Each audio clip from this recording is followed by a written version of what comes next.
എല്ലാവർക്കും എൻ്റെ പുതിയൊരു വീഡിയോയിലേക്ക് സ്വാഗതം. ശുദ്ധമായ മഞ്ഞൾപ്പൊടി നമുക്ക് വീട്ടിൽ തന്നെ പൊടിച്ചെടുക്കാം. അതെങ്ങനെയാണെന്ന് നോക്കാം. ഒരു ചുവട് മഞ്ഞൾ നട്ടിരുന്നു, അതിൽ ധാരാളം മഞ്ഞൾ ഉണ്ടായിട്ടുണ്ട്. അത് നമുക്കൊന്ന് പറിച്ചെടുക്കാം. കിളച്ച് പറിച്ചെടുത്തു. ചെറിയ ബക്കറ്റ് ഒരു ബക്കറ്റ് മഞ്ഞളുണ്ട്. അത് നമുക്ക് വൃത്തിയായി കഴുകിയെടുക്കാം. ധാരാളം മണ്ണും ചെളിയൊക്കെ ഉണ്ട്. ഒരു 5-6 പ്രാവശ്യം കഴുകിയെടുക്കണം. കഴുകിയെടുത്ത മഞ്ഞൾ അതിൻ്റെ വേരെല്ലാം ഒന്ന് പറിച്ചെടുക്കാം. ഇനി ഇത് പുഴുങ്ങിയെടുക്കാനുള്ളതാണ്. പുഴുങ്ങിയതിന് ശേഷമാണ് ഉണങ്ങുന്നത്. പച്ചയ്ക്ക് വേണമെങ്കിലും ഉണങ്ങാം, പക്ഷേ അധികം നാൾ ഇരിക്കില്ല, കേടായി പോകും. ഉണങ്ങി വെച്ചാൽ നമുക്ക് എത്ര നാൾ വേണമെങ്കിലും ഇരിക്കും. വീണ്ടും ഒന്നുകൂടി ഒന്ന് കഴുകി ഞാനൊരു കലത്തിലേക്ക് വേവിക്കാൻ വെക്കുന്നുണ്ട്. ഈ കലത്തിൽ പാടത്ത് പണിക്കാരൊക്കെ ഉള്ളപ്പോൾ അമ്മ ചോറ് വയ്ക്കാൻ ഉപയോഗിച്ചിരുന്നതാണ് അലൂമിനിയം വാർക്കക്കലം. ഒരു 50 വർഷമായിട്ടുള്ള കലമാണിത്. ഒരു കേടുമില്ല, തലമുറകളായിട്ട് ഉപയോഗിക്കാം. ഇപ്പം വെറുതെ ഇരിക്കുകയായിരുന്നു, മഞ്ഞൾ കിട്ടിയപ്പം നമുക്കതിൽ മഞ്ഞൾ പുഴുങ്ങിയെടുക്കാം. ഈ കലത്തിലേക്ക് മഞ്ഞൾ ഇട്ടിട്ട് കുറച്ച് വെള്ളം കൂടെ ഒഴിച്ച് ഒന്ന് മൂടി വെച്ച് വേവിക്കാം. 1/2 മണിക്കൂർ വേവിക്കണം. 1/2 മണിക്കൂർ കഴിഞ്ഞു. എന്തായെന്ന് നോക്കാം. മഞ്ഞളൊക്കെ നന്നായി തിളച്ച് വെന്ത് വന്നിട്ടുണ്ട്. മഞ്ഞളൊന്ന് ഞെക്കി നോക്കി അറിയാൻ പറ്റും. നന്നായിട്ട് ഞെങ്ങും, വെന്തോ എന്നറിയാൻ പറ്റും. അല്ലെങ്കിൽ പൊട്ടിച്ച് നോക്കിയാൽ ചെറിയ നൂല് പോലെ ഇങ്ങനെ കാണും. മഞ്ഞൾ വെന്ത് കഴിഞ്ഞു. ഇനി നമുക്കൊരു ഹോളുള്ള പാത്രത്തിലേക്ക് മാറ്റി വെക്കാം.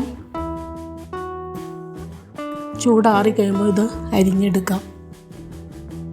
ഒരു ചൂട് മഞ്ഞളിൽ നിന്ന് ഇത്രയും കിട്ടി. ഇതിൻ്റെ തട എന്ന് പറയും, മഞ്ഞളിൻ്റെ തട. ഉണ്ടോ അതിൻ്റെ എന്ത് കളറാണെന്ന് നോക്കി. ജനുവരി മാസത്തിൽ മഞ്ഞൾ പറിക്കാം. അതിൻ്റെ നല്ല തട നോക്കി എടുത്തു വെച്ച് കഴിഞ്ഞാൽ നല്ല മുള വന്ന് നല്ല തൈകളുണ്ടായി ഏപ്രിൽ മാസത്തിൽ നടാം. ഉണങ്ങുന്നതിനും പൊടിക്കുന്നതിനും എളുപ്പത്തിന് വേണ്ടിയിട്ട് ഞാൻ അരിഞ്ഞാണ് ഇടുന്നത്. പെട്ടെന്ന് തന്നെ ഉണങ്ങി കിട്ടും. ഒരാഴ്ച ഉണങ്ങിയാൽ മതിയാവും. ഓരോന്നും ഇതുപോലെ അരിഞ്ഞെടുക്കാം. എല്ലാം അരിഞ്ഞു കഴിഞ്ഞ് വെയിലത്തേക്കിടാം. ഒരു ഷീറ്റ് വിരിച്ച ഷീറ്റിലേക്ക് നമുക്ക് വെയിലത്തിടാം. ഒരാഴ്ച ഉണങ്ങിയാൽ മതി. അടുത്തടുത്തിടാതെ നിരത്തിയിട്ട് കൊടുക്കാം. ഇതിപ്പം ഒരു ദിവസം ഉണങ്ങി.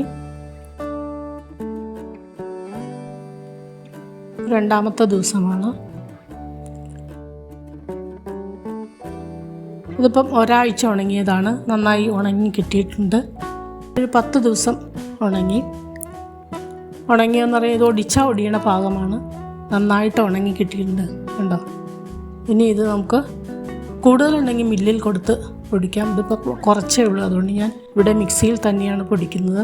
അതിന് മുമ്പ് ഇതിൻ്റെ തൊലിയൊക്കെ കളയുന്നതിന് വേണ്ടിയിട്ട് കുറച്ചൊക്കെ തൊലി ഉണങ്ങി കഴിയുമ്പോൾ തന്നെ നമുക്ക് ഷീറ്റിലേക്ക് വീഴും. കണ്ടോ? കുറച്ചൊക്കെ പൊടി അതുപോലെ ഉണങ്ങി കിട്ടിയിട്ടുണ്ട്.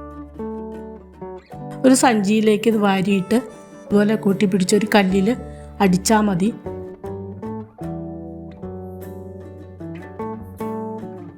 കണ്ട തൊലിയെല്ലാം പൊടിഞ്ഞ് കിട്ടിയിട്ടുണ്ട്. ഇനി ഇതൊന്ന് പാറ്റിയെടുത്താൽ മതി. പാറ്റി വൃത്തിയാക്കി എടുത്തു. ഇനി നമുക്ക് അതിൻ്റെ സൗണ്ട് കണ്ട നന്നായിട്ട് ഉണങ്ങിയിട്ടുണ്ട്. സൗണ്ട് കേട്ടാൽ തന്നെ നമുക്കറിയാം. ഇനി ഇത് മിക്സിയിലാണ് ഞാൻ പൊടിക്കുന്നത്. കുറേശ്ശെ വാരിയിട്ടിട്ട് മിക്സിയിൽ പൊടിച്ച് അരിച്ചെടുക്കാം. തരിയൊക്കെ ഉണ്ടാവും. ആ തരി വീണ്ടും നമുക്ക് പൊടിച്ചെടുക്കാം. അങ്ങനെ പൊടിച്ച് നമുക്ക് വീട്ടിലേക്ക് ആവശ്യമായ ശുദ്ധമായ മഞ്ഞൾപ്പൊടി റെഡിയാക്കാം. ധാരാളം ഔഷധ ഗുണമുള്ളതാണ് മഞ്ഞൾപ്പൊടിയിൽ. നമ്മൾ വാങ്ങിക്കുന്നതിലൊക്കെ മായം ചേർന്നതായിരിക്കും. കുർക്കുമീനൊക്കെ നഷ്ടപ്പെട്ട് മഞ്ഞൾപ്പൊടിയായിരിക്കും നമുക്ക് കിട്ടുന്നത്.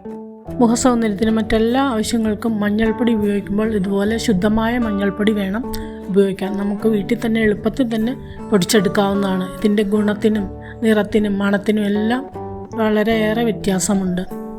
മായം ചേർന്ന മഞ്ഞൾപ്പൊടി ഉപയോഗിച്ചാൽ ഒരു പ്രയോജനവും കിട്ടില്ല. ശുദ്ധമായ മഞ്ഞൾപ്പൊടി കിട്ടി. ഞാനൊരു ഗോൾഡൻ മിൽക്ക് കൂടി ഉണ്ടാക്കുന്നുണ്ട്. അതിൻ്റെ കൂടെ ഒരു 10 കുരുമുളകും ഒരു കഷ്ണം പട്ടയും ഒരു കഷ്ണം ഇഞ്ചിയും കൂടെ ചതച്ച് ഒരു ഗ്ലാസ് പാല് തിളപ്പിച്ചിട്ട് 1 ടീസ്പൂൺ മഞ്ഞൾപ്പൊടിയും കൂടെ ചേർത്ത് തിളപ്പിച്ച് കുടിക്കുക. വളരെ ഔഷധ ഗുണമുള്ളതാണ് ഈ ഗോൾഡൻ മിൽക്ക്. രക്തക്കുഴലുകളൊക്കെ ശുദ്ധീകരിക്കും. കാൽസ്യം എല്ലാം ധാരാളമുണ്ട്. ഷുഗർ കുറയ്ക്കുന്നതിനൊക്കെ നല്ലതാണ്. ദഹനക്കേടിന് നല്ലതാണ്. നല്ല ഉറക്കം കിട്ടുന്നതിന് ചെറു ചൂടോടുകൂടി രാത്രിയിൽ 1 ടീസ്പൂൺ മഞ്ഞൾപ്പൊടി ഇട്ട് പാല് വച്ച് കുടിച്ചു കഴിഞ്ഞാൽ വളരെ നല്ലതാണ്. നിങ്ങൾക്ക് ഇതുപോലെ മഞ്ഞളൊക്കെ കിട്ടുവാണെങ്കിൽ ഇതുപോലെ ഒന്ന് ഉണ്ടാക്കി നമ്മുടെ വീട്ടിൽ തന്നെ പൊടിച്ചെടുക്കാൻ നോക്കണം.